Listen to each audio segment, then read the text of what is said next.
For many, it's the soundtrack to summer. The pop of the mitt, the crack of the bat, and the cheer of the crowd.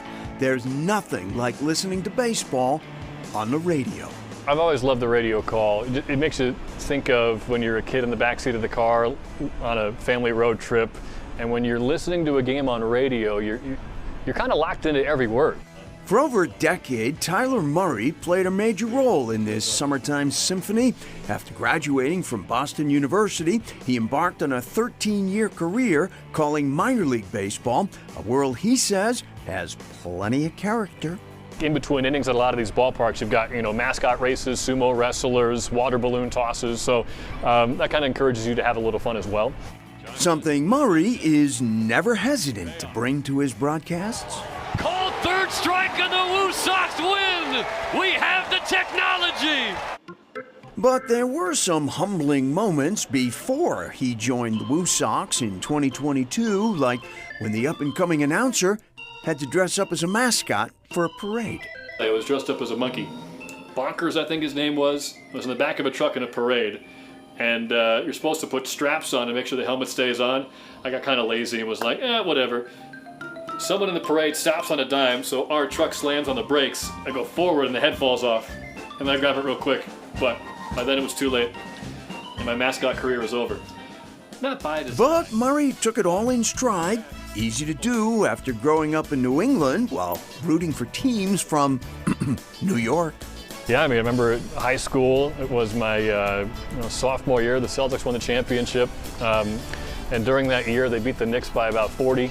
And I came to school the next day in a Nate Robinson Knicks jersey. And my friends were like, all right, man, we give up. We can't even give you a hard time anymore. Like, you're clearly hooked on this team. And as much as Murray loved calling hardball, he always kept an eye on the hardwood.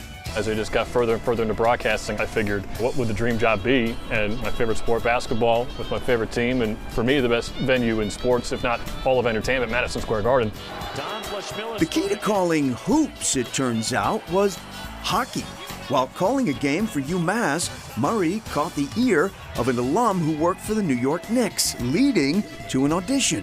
Murray was in the middle of calling a game for the Woo Sox in 2024 when he learned he was bound for the Big Apple. I probably couldn't talk for 2 minutes.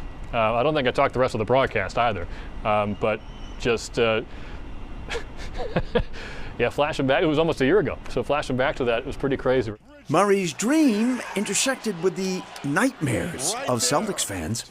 Foul line with 4. Left block, step back, stolen by Bridges.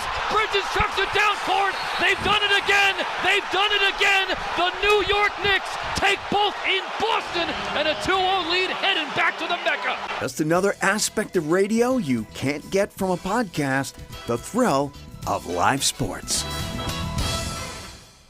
Oh my God, he was excited. And we should mention that Tyler's family is from the New York area, so he grew up loving the Yankees and the Knicks. He's not just a bandwagon fan. Still hurts to hear that call, I though. know. He does say one of the most important things when broadcasting on the radio is to give the score off, and I agree with that. I tune in a lot to Red Sox games. It's nice to hear the score a lot. He says some of the best advice he ever got was from the great Sean McDonough, who told him, don't worry about who's listening, just relax and have fun. Sounds like he is.